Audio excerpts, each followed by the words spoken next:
Hi everyone, and welcome to True Crime with Shannon. I am Shannon, and I'm here to discuss another missing child. Today I'm going to be discussing 5-year-old Michael Joseph Vaughan. He has been missing since July 27th. What basically happened was he was in his family's home playing Nintendo, and his father, Tyler Vaughan, decided to go check on his sister, Aria, and then he ordered a pizza. This was about a 15 or 20 minute gap. That was about it. And then he came back to the living room and Michael was just gone. According to neighbors, he was seen knocking on some doors, and then all of a sudden he's just disappeared. Tyler Vaughan called his wife, Brandy Neal, at work. He was frantic, obviously, because he could not find their son. She immediately left work and sped home, and he called the police. When she came home, she was greeted with a driveway full of police. As far as all the neighbors as well were outside. They were all concerned about what was going on. Brandy searched up and down the streets while Tyler stayed home and talked to the police. And only thing that she was able to find out, again, was that the neighbors, some of them had spotted little Michael walking up and down the street knocking on doors. According to the mom, Brandy, he just was probably looking for some friends to play with, and there were a lot of older kids in the neighborhood. But after that, he just disappeared at that point. So that was the last time he was seen.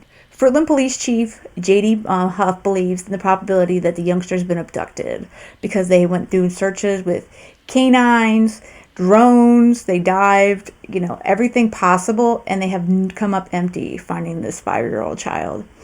Okay, during the initial search for Michael, canines were able to track him from the family home to down the street.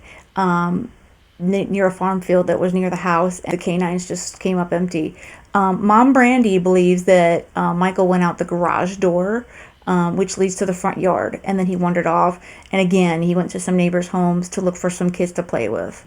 Michael is described as a young, energetic, blonde-haired, blue-eyed boy who loves camping. He loves cars, monster trucks, and playing in the dirt. What boy doesn't like playing in the dirt? On the day of his disappearance, the 5-year-old did not want his mom to go to work. And unfortunately, that sticks in Brandy Neal's mind right now. Whether that has anything to do with the case, that's to be seen. So at this point, we're going from July, cool, nicer weather, warmer weather, to now we're into December, a couple weeks out from Christmas, and it's snowing in Idaho, in Fruitland, Idaho. So mom is highly worried. She's starting to do interviews. Dad is just beside himself. He's just, he was the one at home, obviously, and that's scary. He went to go check on one of the other kids and came back, and the son was gone. I mean, that's scary. It really is. At this point, the police have not spoken with the media. However, News Nation's Marky Martin did go out and speak to the mom, Brandy Neal, and I want to show a bit of that clip right here. I don't even think hell is the right word. Stay back from the stove. It doesn't feel hot! She describes her son as pure excitement and joy, seen here in a home video learning to bake. Hey, stay back. Real homemade cookies. We made real homemade cookies. A holiday activity the two should be doing now. And here, watching fireworks from the driveway. I do not want to get hit by any of those. He goes by Monkey, a nickname Brandy says he earned for his nonstop energy and being all boy. From the moment he wakes up, and even in his sleep, he's kicking and running around. He loves cars. He loves race cars. Never did Brandy imagine Monkey would be the center of a worldwide missing persons search. And due to the fact that we've conducted multiple searches using every tool available to us with no success, it increases the possibility that Michael was abducted.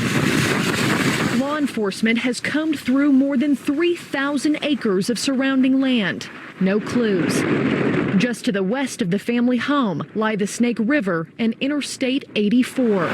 Could a predator passing through have picked the boy up and hit the road? Please Please help me. Please help me bring my baby home.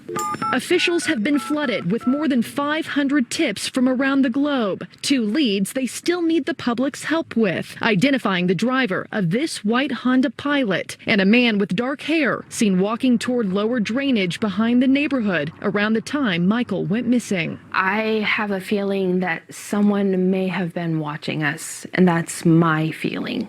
That's my mama's heart feeling. Brandy firmly denies Michael's disappearance was at the hands of someone the family knows. And with the changing of the seasons comes new concern for his warmth and well-being. And now that it is snowing and it's cold, I mean, that must mix in a new level of concern for you as his mom. Every day, when the leaves started to change, I lost my mind. I can't. This is a hard question, but do you believe that Michael is alive still? Do you have a feeling that he's not? I know in my heart he's alive. I know he is. And I know he's coming home. Anyone with information is urged to call the Fruitland Police Department at 208-642-6006. Again, that phone number for the Fruitland Police Department is 208-642-6006, extension 0, or you can contact the department through their tip line at findmichael@fruitland.org. Again, that's findmichael@fruitland.org. Let's bring Michael Joseph Vaughan, aka Monkey, home.